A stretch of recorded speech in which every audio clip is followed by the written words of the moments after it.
Hello, everybody. It is episode 91, Two Chaps, Many Cultures. Hey, isn't it more fun when learning is fun? That's what we think anyway. So we've got someone today who's going to talk about the things that she's been working on, making learning fun and making learning stick around.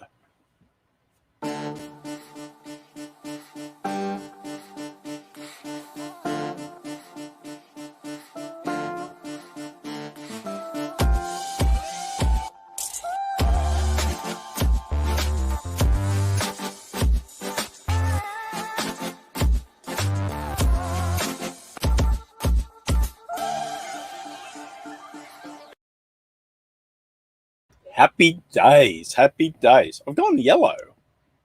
Happy Monday. Well, I get your orange because orange in this country. I don't know. No, there you go. Here it's I'm gone back. now. All right, okay. I'm back. I went a bit jaundiced there for a minute. Well, maybe that's a game. That's a game we can play, right? That's right. Maybe it is. Because we like games. We like to play games. We like to have fun when we're learning. Don't you? I love to have fun when I'm learning, because when it's fun, I don't even recognize that the learning is happening. It's not that my mind has to, I need to focus and now important information is coming to my brain and I need to absorb it. But when it's in a more fun way, my conscious mind is allowing all that to come in, and that's awesome. Excellent. Okay. Well, let's hear from somebody who has been developing a fun little tool that she's developed all on her own. And wow. I'm just going to bring her straight in. Maria Todosiychuk. Hi. Hello, Maria. Hello. I'm going to find myself. That's all right. There you are. You're good. How are you?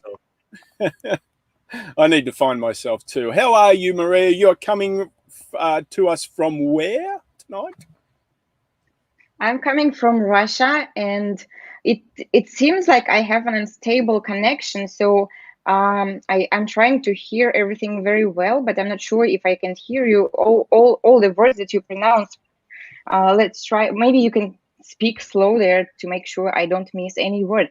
But as soon as it's fine now, I come from. Thank you for inviting to your great show. Really great, and I like the intro. Thank you very much.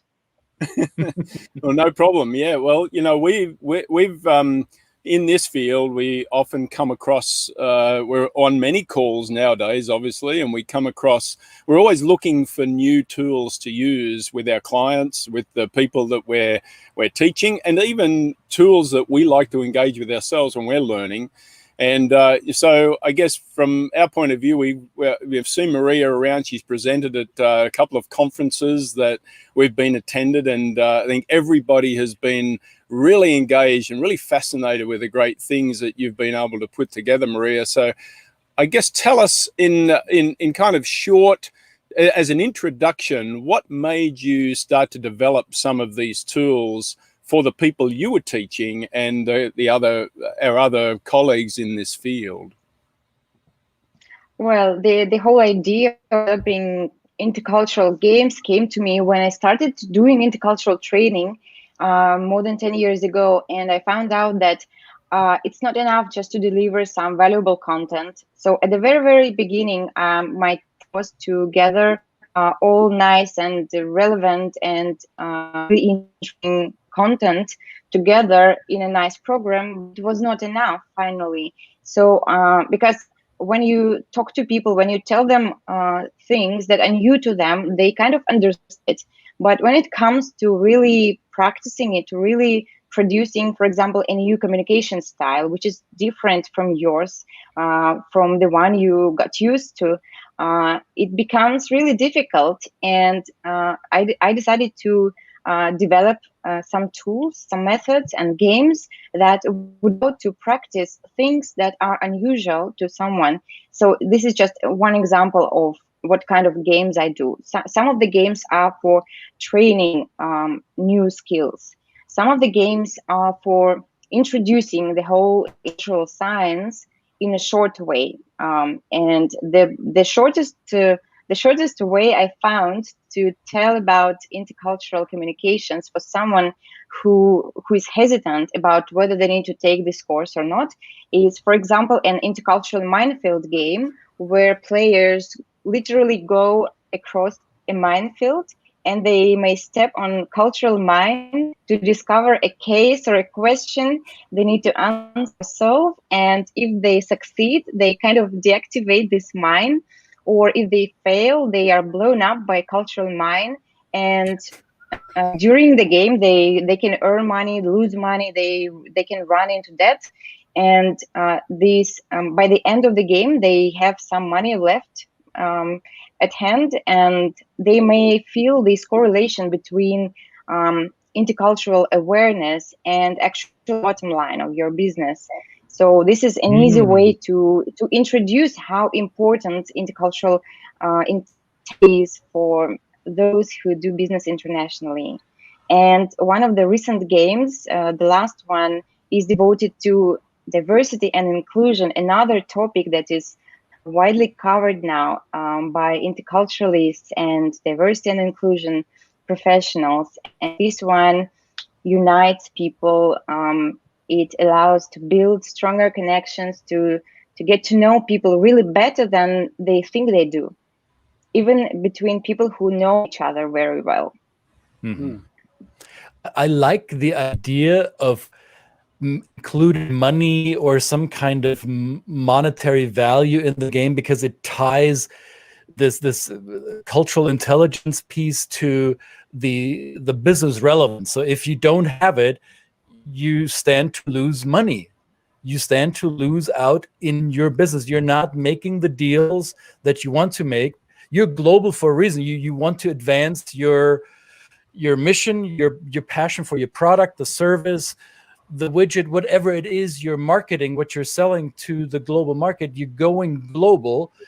And if you don't do it right, if you don't mind culture, the culture mind will blow up your gains. I love that idea, Maria. This is I want to talk to you more about this offline later. Another point is losing time when you are trying to do things without being aware about a potential mistake. You will lose time while figuring out what would be the right way to do things, or while waiting for an answer from the company that would respond to you because you did something wrong. Or there are many cases when business people just lose time in the wrong things. Right. Yeah, that's important, because I mean, depending on what culture you go to, preparation is huge. Preparation is everything, and part of preparation is learning. So wouldn't you say this is great? This teaches how maybe lack of preparation and lack of information, lack of cultural awareness can extend those times, because we talk about failures in international business, whether it be an expat experience or doing business across cultures. And one of the many things that people in their home culture are obviously very much driven by being able to achieve goals along the way. You know, setting putting a flag in the ground and saying, once I achieve that, I can achieve the next thing. But of course, that great plan may go out the window when you realize it might be taking extra time to build relationships, but develop networks and things like that. So is this kind of what you're trying to at least impact the learners with, Maria? I'm trying to put the most important ideas in students or business students' heads about intercultural science, because in this time when there is no time for almost anything, so many things to do, and you have not so much time to learn new things. So my task is to deliver the most essential things, like being culturally prepared, but also it's not just about learning something about culture. It's also about becoming more agile and be ready to adapt to a person who may be not corresponding to the cultural profile at all. So it's about flexibility. It's about thinking global, planning local, acting person. That's what I learned recently. Mm. And it's easier to make those mistakes, or I don't want to say mistake, but it's easier to learn with trial and error if it's in a fun way, if there's a game attached to it. So whenever we make maybe a mistake during the game, it doesn't hurt us directly. It's something that we can explore together, and yet it becomes memorable. I like this concept a lot, Maria. And it is persuasive, in fact, because when you're distant to this topic, and one may think that for example, I had some students saying that I can do without intercultural science as long as I'm respectful to someone.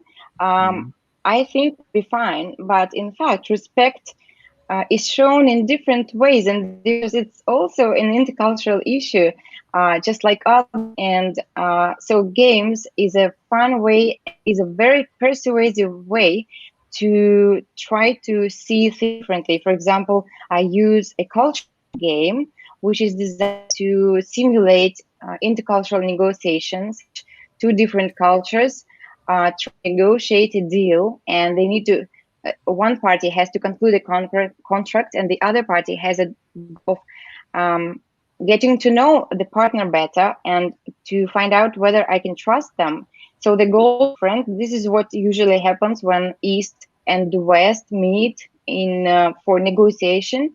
So after playing this game and without having a chance to come to agreement and to conclude this contract, they have a feeling on how it really feels to communicate with someone with different values and different ways of business and of negotiating. So if they play this role well, they will have a lot of discomfort by these cultural differences. And so in this way, the game becomes persuasive, because but it's better, of course, to feel it in a training setting, in a game, before you go out to meet the real partner and to screw everything up. Right. Tell me, Maria, and as you know, and you've demonstrated many times on the when I've seen you demonstrate this, is that there are some cultures that are probably a little bit more comfortable in putting themselves out there in this kind of competitive realm when you're playing games and things like that. Do you feel there's a need for preparing, especially if you've got a multicultural audience, for this type of learning approach? Do you find there's an important aspect to kind of getting people prepared, or having you as the facilitator understand and be cognizant of the cultural background of the participants as well? Yeah. Do you mean if the games need some attention to some cultural context of the students? Say if a game, like, we're talking about quite a competitive, games can kind of bring up the sense of competitiveness in the human mind. So people are competing against each other, which might, I'm just thinking out loud. Do you find that maybe some cultures are more happy with the competitive nature of the game, and some not? And how might that affect? I'm just wondering how we would get through that as facilitators. Right. Sounds like competitiveness is something which is different in different cultures, but not all of the games are competitive, and not all of my games are competitive. It is the only intercultural minefield which can be a little bit competitive. As you earn money, you lose money, and there is a winner at the end.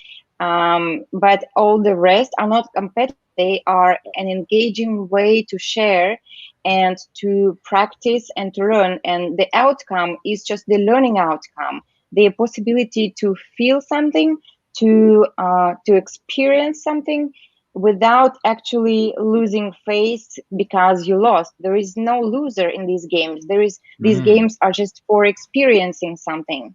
And but since you mentioned the possible need for adaptation, of course some aspects should be considered and possibly adapted.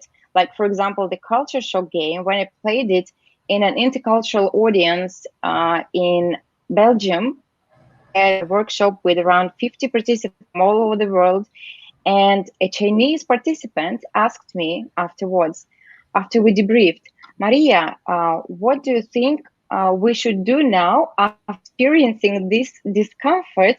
Do you think we should stay in this state of mind after it? And it was a good point, because really some cultures are not comfortable with discomfort, with, you know, this inner uneasiness after these emotions that have just been really realistic in this game. It's a real simulation with real cultural differences, and if, as I said before, if they play it well, the discomfort is real. And that was a good point, which made me think that I need to add some well, this is not about changing the game, because the idea is experiences this kind of discomfort as the outcome of the wrong kind of, well, unprepared negotiation. But in order to avoid discomfort for players, especially from cultures where discomfort is a very sensitive issue, I added a component to debriefing as to let players get rid of the role, like physically and psychologically, to separate oneself from this role, and to see this game as just an experience they had. And so you were a culture alpha representative in this game, but you stopped it, and now you are back the one who you are. And I use special techniques for that, you know, for the mental So there's change. a part where you ask the participants to associate with a situation where they become part of the scenario, but then also disassociate from it afterwards to get back out of it. Okay. Yeah. Right. Brett told me, and I haven't seen this yet, but I'm super excited to learn more about this. Brett told me you have one game that includes some kind of spaceship. Want to know more about this. Yeah, that's the game I mentioned before, the Höferle Space Meeting, which I actually started developing when lockdown started, and a lot of offline activities that were planned before the lockdown. So I actually was left without any work to do, and I had to invent some work for myself during this period. It was obvious that it would be a few months. So I had 3 goals for myself, and one of them was to create a new game. So the Diversity Space Meeting was one of it, and I successfully completed it because I already run it, and I have some more sessions scheduled this year. So this game is right. It's in a cosmic setting, in space setting, because I decided to put players in a position of aliens. So each player in this game becomes alien. And because actually we are human beings, and it's impossible to know everything about people, you know, actually, and even about your close friends and your spouses, etc.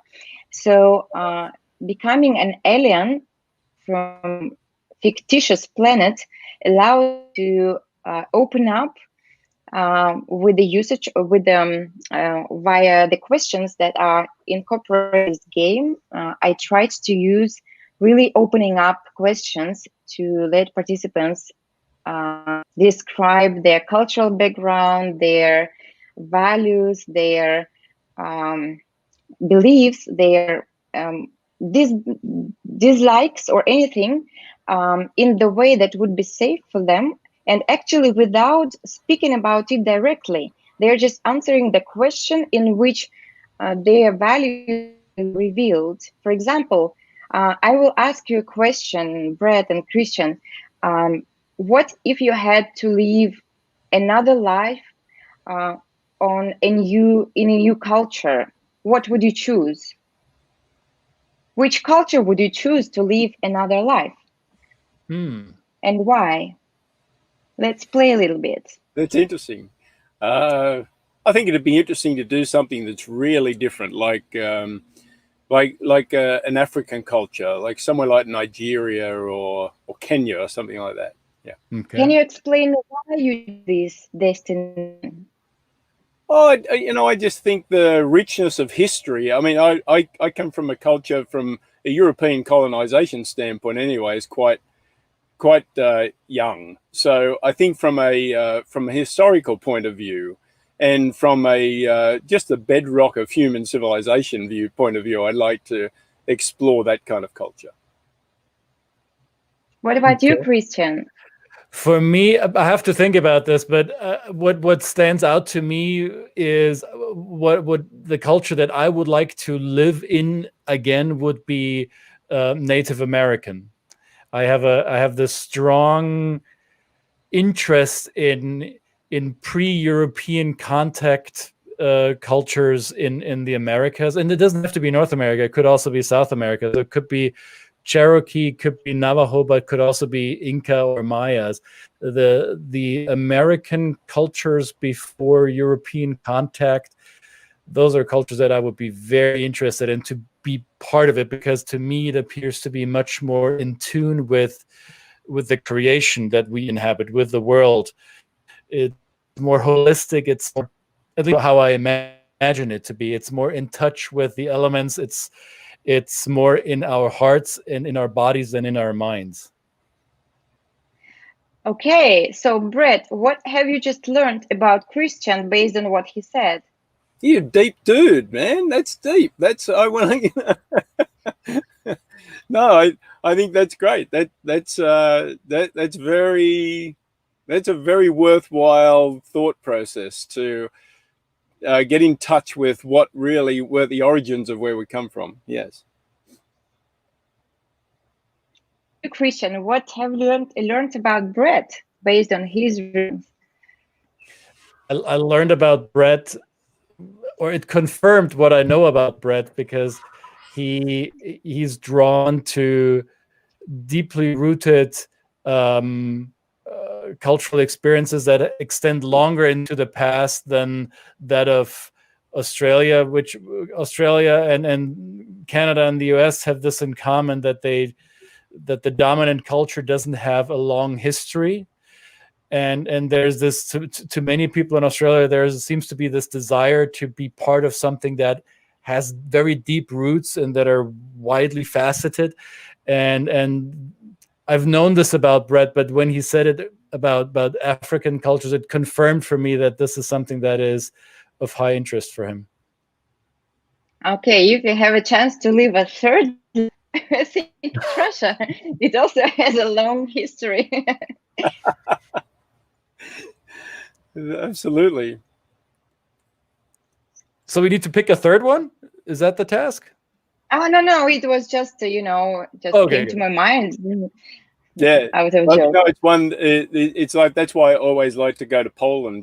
Because right there, I mean, at least 1,000 years of that kind of history. You can go and visit buildings. So Russia would be the same kind of thing, right? There's a longer history in that region of the world, for sure. Yeah. So Maria, in terms of, you said you've got some demonstrations coming up, some workshops coming up. Perhaps we can put them in. Yeah, sure. Yeah. I hope you have already registered for some of them. I've already registered. I'm going to be there on Friday. I've got, and for whatever the channels that these will post to, we've got links to the registrations. Where you can go to the Eventbrite page. It's free, right? You can just show up and get the demonstration. It looks like a lot of fun. I mean, I've been in and out of a bunch of your workshops, and I haven't really had the chance to really dig deep into them. And as somebody who likes games and things like this when it comes to learning, I really can't wait to. I've set aside the time, Maria, on Friday. I would definitely be there. Thanks. Looking forward. Absolutely. You've gone. Well, do we still have you? I think she went silent for a second because the AirPod has lost power, I guess. Yeah, probably lost power. has I know. happened to me before. Here, take mine for a second. Oh, man. Well, Maria, if you can still hear us, nod your head. Oh yeah, I think she can still hear us. If you can still hear it, well, that's great. Well, we'll say goodbye, Maria. I'll see you on Friday anyway. Thank you very much for being a guest on Two Chaps, Many Cultures, this Monday edition, episode 91, getting close to 100, might we say. Thank you very much. Let's say thank you in the proper way. I hope I will do it right, but I was taught by some native speakers, so I say "Spasiba, Maria." Spasiba. See you all tomorrow, guys. All righty, bye all.